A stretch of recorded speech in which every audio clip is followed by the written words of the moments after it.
Israel continues to strike Gaza nearly a week after the Hamas attack, but Hamas keeps firing back. Here's CBS senior foreign correspondent Charlie D'Agata.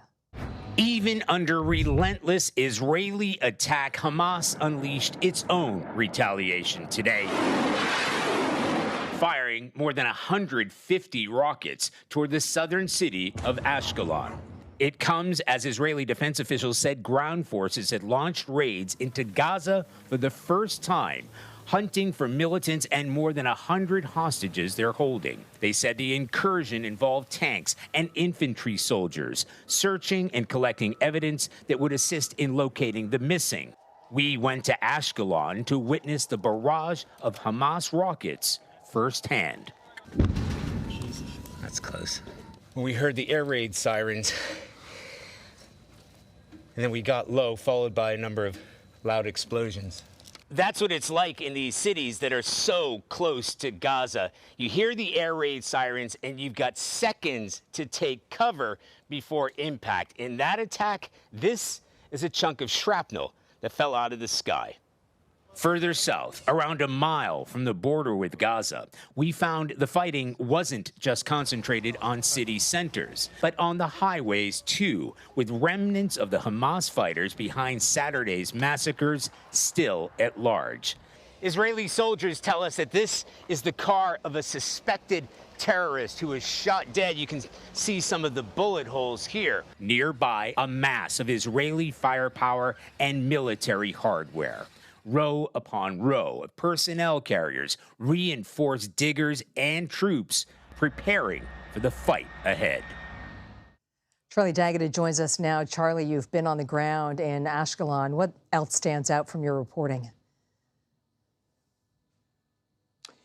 Well, Catherine, I have to say that most of Ashkelon is virtually deserted. That's what's happened in the past week or so since these massacres took place and since it really has come under barrage.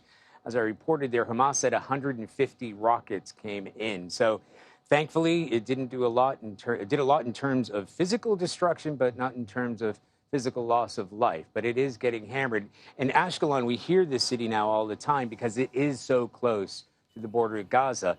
And it's an area that Hamas is able to launch short-range missiles from. And although we're all aware of the Iron Dome, which is capable of taking out some of these long-range weapons, the point from launch to impact can be seconds. And that's what happened while we were there. We heard the warning, and it was less than maybe 20 seconds before we had impact. So that's the kind of reality that they're dealing with there, not just in Ashkelon, but any of those areas around Gaza as this conflict goes on. And Hamas is shown to be fully capable of continuing these rocket attacks. We had air raid sirens here in Tel Aviv this afternoon, so fully capable of continuing these rocket attacks along that area near Gaza and further reach from there. Charlie, talk to us about the buildup of Israeli forces. Does it really feel like we're on the cusp of that ground invasion?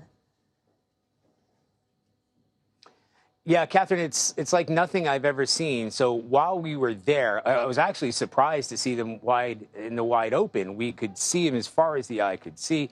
And there were more arriving by the minute on flatbed trucks, tugged armored personnel carriers, diggers, up-armored diggers, which are going to be, which will play an important part in this invasion, this ground invasion, if and when it happens.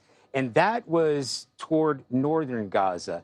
We assume that there will be this invasion that will happen at different points along that Gaza Strip. It's only 5-6 miles across, 25 miles long, and there are 300,000 Israeli reservists that have been called up. But I haven't seen anything like that kind of concentrated buildup. And again, we just happen to be at that area in northern Gaza or near northern Gaza. We have to assume that this invasion, when it does happen, is going to happen in multiple areas.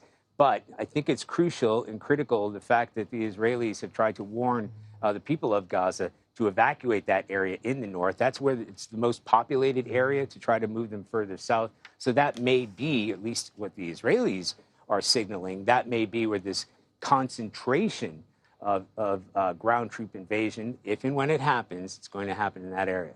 Just a final question, just sort of pull some of the threads together. We've got this warning from the Israelis. We've got these aerial bombardments that appear to be an effort to soften the target and prep the battlefield. Is that also your assessment?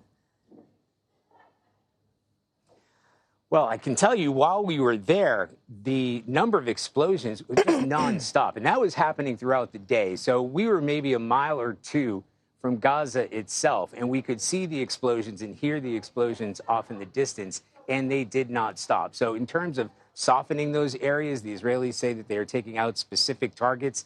This is a very concentrated place, a population of 2.3 million people. And there are several targets and civilian areas in that region where these airstrikes are coming down. Charlie D'Agata, thank you so much for your reporting on the ground in Israel this week.